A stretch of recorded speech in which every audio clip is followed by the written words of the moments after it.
250 করে লইছি। 250 টাকা হ্যাঁ একবার কইতাছে যে বলে 1500 টাকা হারা, আবার কইতাছে 250 টাকা। আমার কথা শুনেন, তাকে আমি টাকা কোন কারণে দেব বলেন আচ্ছা সেটা দেওয়ান লাগবে ভাই? স্ট্যান্ডার্ড লোক। আপনাকে টাকা কি কারণে দেব? জি আপনাকে টাকা কি কারণে দেব? এখানে যে আপনি উঠছেন কিসের কি বিনিময়ে উঠছেন? এখানে কি আপনার এই গাড়ি এখানে আপনার আমি যাব, আমি কেন টাকা দেব? আপনি টাকা দিবেন কেন?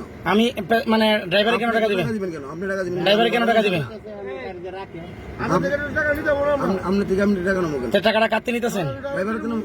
ড্রাইভারে তো নিবেন, আমরা তো ড্রাইভারে টাকা দিচ্ছি ভাই, এটা তো এক ধরনের ছাদা। জি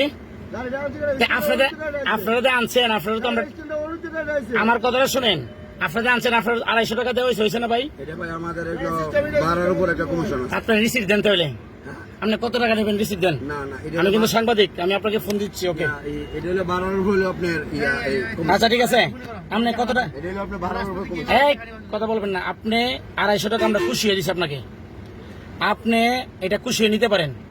আর যদি আপনাদের নির্ধারিত করা থাকে তাহলে আপনি আমাকে রিসিপ্ট দেন, আমি আপনাকে টাকা দিচ্ছি। ভাইজান শুনেন আমি একটা কথা বলি, এটা হয়তো আপনারা জানেন না, যারা ড্রাইভাররা তারা জানে না, আমরা পাবলিককে কেন, আজকে থেকে 40 বছর ধরে হইলো আমরা কাউন্টার চালাইতেছি। আচ্ছা এখানে হইলো আপনার যদি 4 সিটের 1 সিট হইলো আমাদের কোন, জি, আর 3 সিট হইলো আপনার ড্রাইভারের। জি, এটা কিন্তু আজকে থেকে 40 বছর ধরে।